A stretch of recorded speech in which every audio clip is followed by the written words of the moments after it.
الحمدللہ رب العالمین والصلاة والسلام علی رسولہ الکریم اما بعد فاعوذ باللہ من الشیطان الرجیم بسم اللہ الرحمن الرحیم وَإِذْ قُلْنَا لِلْمَلَائِكَةِ اسْجُدُوا لِآدَمَ فَسَجَدُوا إِلَّا إِبْلِيسَ أَبَى وَاسْتَكْبَرَ وَكَانَ مِنَ الْكَافِرِينَ وَقُلْنَا يَا آدَمُ اسْكُنْ أَنْتَ وَزَوْجُكَ الْجَنَّةَ وَكُلَا مِنْهَا رَغَدًا حَيْثُ شِئْتُمَا وَلَا تَقْرَبَا هَٰذِهِ الشَّجَرَةَ فَتَكُونَا مِنَ الظَّالِمِينَ فَأَزَلَّهُمَا الشَّيْطَانُ عَنْهَا فَأَخْرَجَهُمَا مِمَّا كَانَا فِيهِ وَقُلْنَا اهْبِطُوا بَعْضُكُمْ لِبَعْضٍ عَدُوٌّ وَلَكُمْ فِي الْأَرْضِ مُسْتَقَرٌّ وَمَتَاعٌ إِلَىٰ حِينٍ صدق اللہ العظیم رب اشرح لي صدری ويسر لي امری واحلل عقدۃ من لسانی یفقهوا قولی ربنا لا تؤاخذنا ان نسینا او اخطانا آمین یا رب العالمین۔ سورہ بقرہ کی تمہید جو کہ ابتدائی 39 آیات پر مشتمل ہے، اب ہم اس کے آخری حصے میں ہیں۔ آیت نمبر 30 سے قصہ آدم و ابلیس بیان ہو رہا ہے۔ اس قصے کی اہمیت پچھلی مرتبہ عرض کی جا چکی ہے کہ اللہ تبارک تعالیٰ نے قرآن حکیم میں اس کو 7 مرتبہ بیان کیا۔ اس کی وجہ صرف یہی ہے کہ اللہ تبارک تعالیٰ نے اس میں انسانوں کے پیدا کرنے کا مقصد، انسانوں کو دنیا میں بھیجنے کا مقصد بیان فرمایا۔ اور ابتدائی 4 آیات میں یہ بات ہمارے سامنے آ چکی ہے کہ اللہ تبارک تعالیٰ نے اس دنیا میں انسان کو امتحان کے غرض سے پیدا کیا، یعنی اللہ تبارک تعالیٰ نے یہ چاہا کہ انسان کو ایک ابدی جنت اور ایک ہمیشہ کی کامیابی عطا کی جائے، جس میں اس کو لازوال نعمتیں عطا کی جائیں اور لازوال بادشاہت، غیر معمولی سلطنت اس کو جنت کی صورت میں عطا کی جائے۔ اس کے لیے اللہ تبارک تعالیٰ نے دنیا میں انسانوں کو مبعوث کیا، دنیا میں انسانوں کو بھیجا، اور امتحان کے ذریعے اللہ تبارک تعالیٰ اپنے اس جنت کے لیے بندوں کا انتخاب کر لینا چاہتے ہیں۔ یعنی دنیا میں اللہ تبارک تعالیٰ نے انسانوں کو محض امتحان کے لیے بھیجا، جس کو کہ سورہ ملک میں کچھ اس طریقے سے بیان کیا گیا ہے کہ الذی خلق الموت والحیات لیبلوکم ایکم احسن عملا، کہ اسی ہستی نے موت اور حیات کو اس لیے تخلیق کیا کہ وہ لوگوں کو آزمائے کہ کون ہے ان میں بہتر عمل کرنے والا۔ تو یہ گفتگو ہم پچھلی نشست میں اچھی طرح سمجھ چکے ہیں۔ اس کے بعد اب اس امتحان کی نوعیت کیا ہے، یہ کس طرح کا امتحان ہے، اس کا تذکرہ اب آیت نمبر 34 سے ہمارے سامنے آ رہا ہے۔ یعنی وہی قصہ آدم و ابلیس کو بیان کیا جا رہا ہے اس میں، اور اللہ تعالیٰ اس میں یہاں بیان فرماتے ہیں وَإِذْ قُلْنَا لِلْمَلَائِكَةِ اسْجُدُوا لِآدَمَ فَسَجَدُوا إِلَّا إِبْلِيسَ۔ اور ہماری اس اسکیم میں انسان کے امتحان کو سمجھنے کے لیے اے نبی کریم صلی اللہ علیہ وسلم وہ واقعہ انہیں سنائیے کہ جب ہم نے کہا فرشتوں سے کہ تم سب سجدہ کرو آدم کو، فَسَجَدُوا إِلَّا إِبْلِيسَ، تو ان سب نے سجدہ کیا، وہ سب کے سب جھک گئے آدم کے سامنے سوائے ابلیس کے۔ اس سے معلوم ہوتا ہے کہ اللہ تبارک تعالیٰ نے نہ صرف یہ کہ فرشتوں کو یہ بات کہی کہ تم سب سجدہ کرو آدم کو، بلکہ یہ ہے کہ ابلیس کو بھی اور اس کی پوری ضروریت، یا وہ جس نوع سے ہے اس پوری کی پوری نوع کو اللہ تبارک تعالیٰ نے سجدے کا حکم دیا ہے۔ اور ابلیس کے بارے میں ہم یہ جانتے ہیں کہ سورہ کہف میں اس کی تفصیل آئے گی کہ وہ جنات میں سے تھا۔ وہاں پر اس بات کو بیان کیا جاتا ہے کہ وَإِذْ قُلْنَا لِلْمَلَائِكَةِ اسْجُدُوا لِآدَمَ فَسَجَدُوا إِلَّا إِبْلِيسَ كَانَ مِنَ الْجِنِّ فَفَسَقَ عَنْ أَمْرِ رَبِّهِ، وہ جنات میں سے تھا اور اس نے اپنے رب کی حکم کی نافرمانی کی۔ تو گویا کہ اللہ تبارک تعالیٰ نے آدم کی تخلیق سے پہلے جو 2 ذی شعور مخلوق پہلے سے موجود تھی، یعنی فرشتے اور جنات، اللہ تبارک تعالیٰ نے ان دونوں کو حکم دیا کہ آدم کے سامنے جھک جاؤ، اس لیے کہ ہم زمین کا اقتدار اور اختیار ان کو ہم سونپ رہے ہیں، زمین کا خلیفہ ہم اس کو بنا رہے ہیں، تو تم سب کے سب آدم کے سامنے جھک جاؤ۔ فرشتوں نے سر تسلیم خم کیا اور فوراً انہوں نے سجدہ کیا، آدم کے سامنے جھک گئے، لیکن ابلیس نہیں مانا، اس نے سجدہ نہیں کیا، اس نے جھکنے سے انکار کر دیا، ابا، اس نے انکار کیا، واستکبرا، اور اس نے استکبار کا مظاہرہ کیا، تکبر کا مظاہرہ کیا، گھمنڈ کا معاملہ کیا، وَكَانَ مِنَ الْكَافِرِينَ، اور اس طرح وہ جانتے بوجھتے انکار کرنے والوں میں سے ہو گیا، وہ جانتے بوجھتے اس نے انکار کر دیا۔ یعنی اسے معلوم تھا کہ یہ حکم اللہ تبارک تعالیٰ کا ہے، لیکن جان بوجھ کر محض اپنے تکبر اور استکبار اور انانیت کے بسبب در حقیقت اس کا انکار کر دیا۔ یعنی دوسری جگہ پر اس بات کو بیان کیا جاتا ہے کہ ابلیس کے انکار کرنے کا سبب یہ تھا کہ جب اللہ تعالیٰ نے اس سے پوچھا کہ تم نے میرے حکم سے کیوں سرتابی کی، تو ابلیس نے اس کا جواب دیا خلقتنی من نار وخلقتہ من طین، تو نے مجھے آگ سے پیدا کیا اور اس کو مٹی سے پیدا کیا، یعنی میرا مادہ تخلیق زیادہ لطیف ہے اور زیادہ اعلیٰ شے ہے، اور تو نے اس کو مٹی سے پیدا کیا، ایک کثیف شے سے پیدا کیا، گویا کہ گھٹیا شے سے پیدا کیا، میں زیادہ بڑا ہوں، میری خلقت زیادہ عمدہ شے سے ہوئی ہے، تو لہٰذا میں ایک گھٹیا مخلوق کے سامنے کیسے سجدہ کروں؟ یہ اس کا تکبر تھا، یہ اس کا استکبار تھا، یہ اس کا گھمنڈ تھا، جس کی بنا پر اس نے سجدے سے انکار کیا۔ یعنی یہ اصل میں اس کی انا سامنے آ گئی، انانیت کا امتحان ہے۔ یعنی یہاں پر اللہ تبارک تعالیٰ اس واقعے کو بیان کر کے اس بات کو بیان فرما رہے ہیں کہ انسان کو بھی سب سے بڑا جو امتحان درپیش ہوگا وہ اسی انانیت کا امتحان ہوگا۔ جس طرح انانیت کے اس امتحان میں یہ ابلیس ناکام و نامراد ہو گیا، اسی طرح انسان کے پاس بھی اسی طرح کی انانیت کا امتحان پے در پے آتا رہے گا۔ کبھی اس کو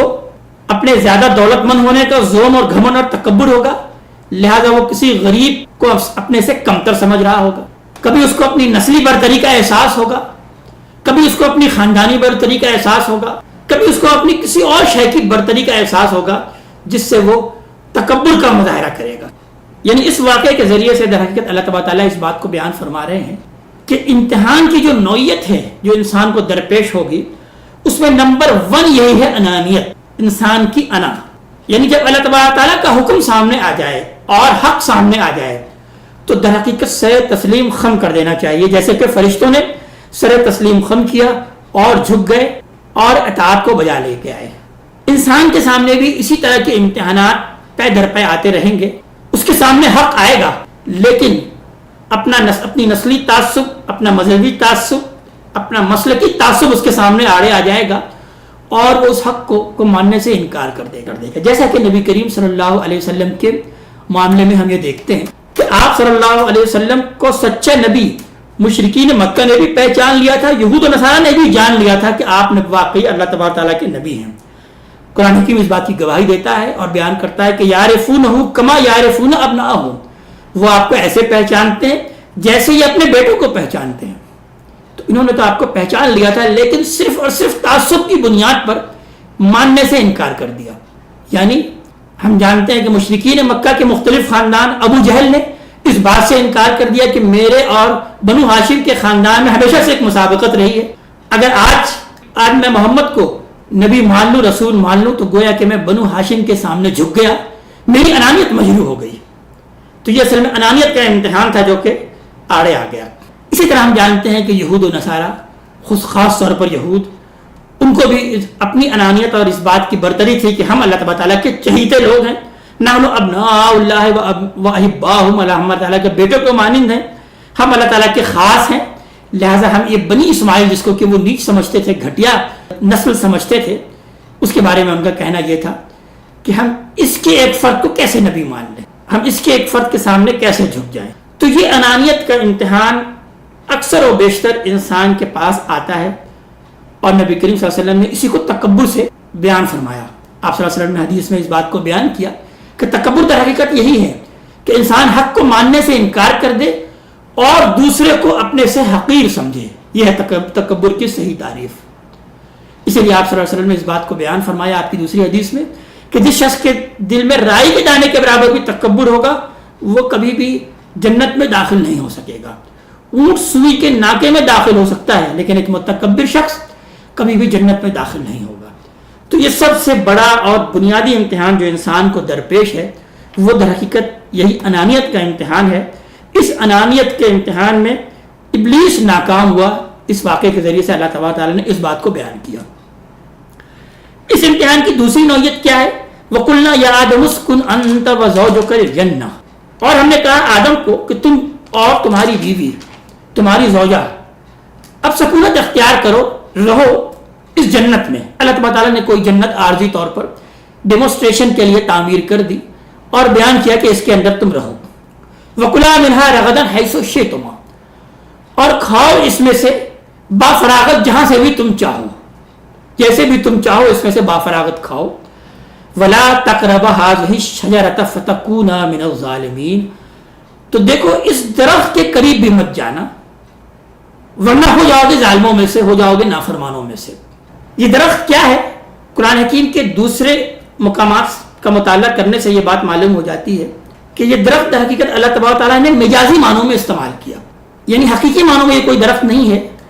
استعارے کے طور پر اللہ تبارک تعالیٰ نے یہاں پر درخت کا استعمال کیا۔ یعنی ہم ادب میں اور ہر زبان میں ہم یہ دیکھتے ہیں کہ کچھ الفاظ تو حقیقی معنوں میں استعمال ہوتے ہیں، لیکن کچھ الفاظ ایسے ہیں کہ جو کہ اس کے وہ اصل معنی وہاں مراد نہیں ہوتے بلکہ مجازی معنی وہاں مراد ہوتے ہیں۔ مثلا اگر میں یہ کہوں کہ میں زو گیا اپنے بچوں کو لے کر اور وہاں میں نے ان کو شیر دکھایا،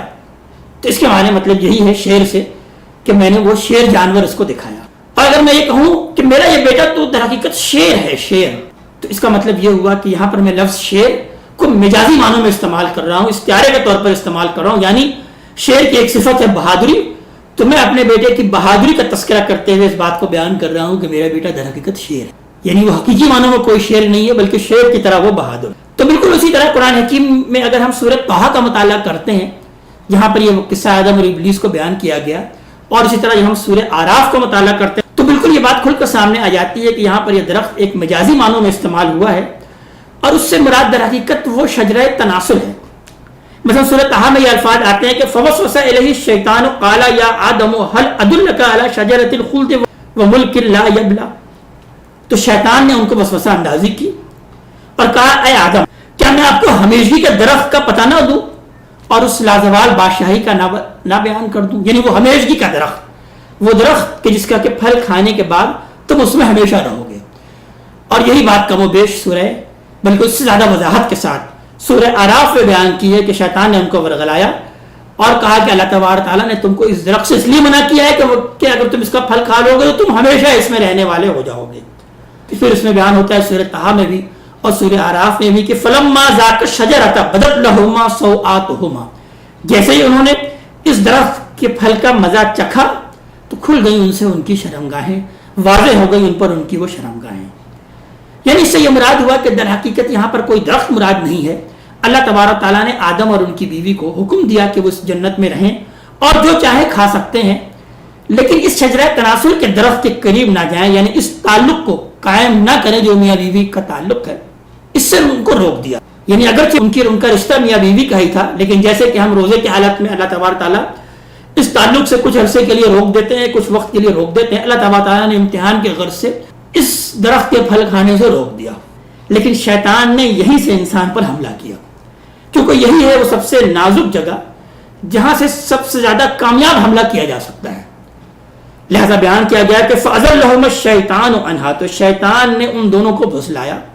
ان دونوں کو گمراہ کرنے کی کوشش کی، ان دونوں کو ورغلایا، فَأَخْرَجَهُمَا مِمَّا كَانَا فِيهِ، اور نکلوا دیا وہاں سے جہاں پر وہ تھے، یعنی در حقیقت وہ پھل کھانے پر انہیں مجبور کر دیا، اور جیسے ہی پھر انہوں نے پھل کھایا تو پھر یہ ڈیمونسٹریشن مکمل ہو گئی، یہ بات جو کہ بتانا مقصود تھا آدم کو وہ بات پوری ہو گئی کہ دیکھو تمہارا پہلا امتحان تو ہوگا انانیت کا جس میں وہ ابلیس ناکام ہو گیا، اور دوسرا امتحان شیطان کرے گا اسی جنسی بے روی کا، اس نازک مقام سے شیطان تمہیں ورغلانے کی کوشش کرے گا۔ ہم یہ جانتے ہیں کہ دنیا میں یہی دو بڑے امتحان ہیں جو ہمارے سامنے آتے ہیں، یعنی اللہ تبارک تعالیٰ نے ان دو بڑے امتحانات کو یہاں پر بیان کیا کہ تمہارے امتحان کی نوعیت اصل میں یہی دو ہے، تم اگر انانیت کے امتحان میں کامیاب ہو گئے تو در حقیقت تم کامیاب ہو گئے، اسی طرح تم جنس کے اس امتحان میں کامیاب ہو گئے، سیکشول ڈسپلن میں رہے، اپنے آپ کو اس معاملے میں تم نے ڈسپلن میں رکھا تو در حقیقت تم جو ہے وہ کامیاب ہو گئے۔ یہی ہے دو بڑے امتحانات، اور ہم یہ دیکھتے ہیں کہ قومیں تباہ و برباد ہوئی ہیں اسی امتحان میں ناکامی کے بسبب، یا تو انانیت، تفوق، ڈومینیشن کی آرزو انسانوں کو بڑے سے بڑے جرائم پر اس نے آمادہ کیا، اور اس نے نسلوں کو اور انسانیت کو تباہ و برباد کیا، قتل و غارت عام کیا، زمین میں فساد مچایا، محض اس آرزو پر کہ میں انسانوں پر تفوق حاصل کروں، میں انسانوں پر غلبہ حاصل کروں، اور یا دوسری سطح پر انسانیت کو تباہ و برباد کیا، تو اسی جنسی بے روی نے ہم یہ دیکھتے ہیں کہ مغربی معاشرے کی جو اصل خرابی ہے وہ در حقیقت یہی جنسی بے روی ہے، نہ صرف مغربی معاشرے بلکہ اب تو ہمارے تمام کے تمام معاشرے اسی لپیٹ میں آ گئے، اور شیطان کا یہی سب سے بڑی چال ہے کہ وہ در حقیقت اسی راستے سے انسان کو ورغلاتا ہے۔ تو انسان در حقیقت اسی دو امتحان میں، یہی دو بڑے بنیادی امتحان میں مبتلا کیا گیا ہے، ایک تو انانیت کا امتحان اور دوسری اسی جنسی بیرا روی کا امتحان۔ تو فَأَزَلَّهُمُ الشَّيْطَانُ عَنْهَا، تو شیطان نے پھر ان دونوں کو ورگلایا، یعنی ان دونوں کو پھر یہ پھل کھانے پر مجبور کر دیا۔ فَأَخْرَجَهُمَا مِمَّا كَانَا فِيهِ، پھر انہیں نکلوا دیا اس جگہ سے جہاں وہ تھے۔ وَقُلْنَا اهْبِطُوا بَعْضُكُمْ لِبَعْضٍ عَدُوٌّ، تو پھر ہم نے کہا کہ بس اب تم اتر جاؤ، وہ جو ڈیمونسٹریشن تمہیں کرانی تھی، وہ جو تمہیں بات بیان کرنی تھی کہ امتحان کی نوعیت کیا ہوگی اس دنیا میں، وہ تم کو بیان کی جا چکی، تو لہٰذا اب تم چونکہ دنیا ہی کے لیے تم پیدا کیے گئے ہو، تو لہٰذا اب تم دنیا میں چلے جاؤ۔ بعضکم لبعض عدو، اب تم آپس میں ایک دوسرے کے دشمن ہو، یعنی دنیا میں انسانوں اور شیطانوں کا جو تعلق ہوگا وہ درحقیقت دشمنی کا تعلق ہوگا، یعنی جان لو کہ شیطان اسی طریقے سے تم کو ان دو راستوں کے ذریعے سے خاص طور پر ورغلانے اور بہکانے کی کوشش کرے گا، اور تمہاری زندگی کو تباہ و برباد کرنے کی کوشش کرے گا، اور تم کو اس ابدی جنت سے ہمیشہ محروم کرنے کی کوشش کرے گا۔ یعنی جس طرح سے اس عارضی جنت سے شیطان نے آدم کو محروم کر دیا، اسی طرح سے نسل آدم کو، آدم کی اولاد کو یہ شیطان اس ابدی جنت سے محروم کرنے کی کوشش کرے گا انہی دو راستوں کے ذریعے سے، ایک انانیت کے راستے سے، انانیت کا امتحان ہوگا تمہارے سامنے، اور دوسرا جنس کے راستے سے، اس جنس کے معاملے میں در حقیقت تمہارا امتحان ہوگا۔ تو یہ دو بات کو اللہ تبارک تعالیٰ نے یہاں پر بیان کر دیا کہ ابھی ان کا اور تمہارے درمیان جو رشتہ ہے وہ در حقیقت دشمن کا رشتہ ہے۔ وَلَكُمْ فِي الْأَرْضِ مُسْتَقَرٌّ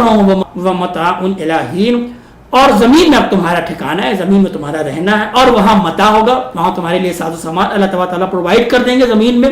تمہارے رہنے کے لیے جو بھی بنیادی ضروریات ہیں وہ تم کو دے دی جائیں گی، إِلَىٰ حِينٍ، ایک وقت معین تک، ایک وقت مدت تک۔ اللہ تبارک تعالیٰ ہمیں اپنے کلام کا فہم عطا فرمائے اور عمل کی توفیق عطا فرمائے۔ ان آیات کا رواں ترجمہ چند محذوفات کے ساتھ کچھ یوں ہوگا کہ اور ہماری اس اسکیم میں انسان کے امتحان کی نوعیت کو سمجھنے کے لیے اے نبی وہ واقعہ بھی انہیں سنائیے، جب ہم نے فرشتوں سے کہا کہ آدم کے آگے جھک جاؤ تو سب جھک گئے مگر ابلیس نہیں مانا، وہ اپنی بڑائی کے گھمنڈ میں پڑ گیا اور اس طرح منکروں میں شامل ہوا۔ اور ہم نے آدم سے کہا تم اور تمہاری بیوی دونوں اس باغ میں رہو اور یہاں بفراغت جو چاہو کھاؤ، ہاں البتہ تم دونوں اس درخت کے پاس نہ جانا ورنہ ظالموں میں شمار ہوگے۔ پھر شیطان نے ان کو وہاں سے پھسلا دیا اور جس حالت میں وہ تھے اس سے انہیں نکلوا کر چھوڑا، اور ہم نے کہا یہاں سے اتر جاؤ، اب تم ایک دوسرے کے دشمن ہو اور تمہیں ایک خاص مدت تک زمین پر ٹھہرنا ہے اور وہیں گزر بسر کرنی ہے۔ اقول قولی ھذا واستغفر اللہ لی ولکم ولسائر المسلمین والمسلمات۔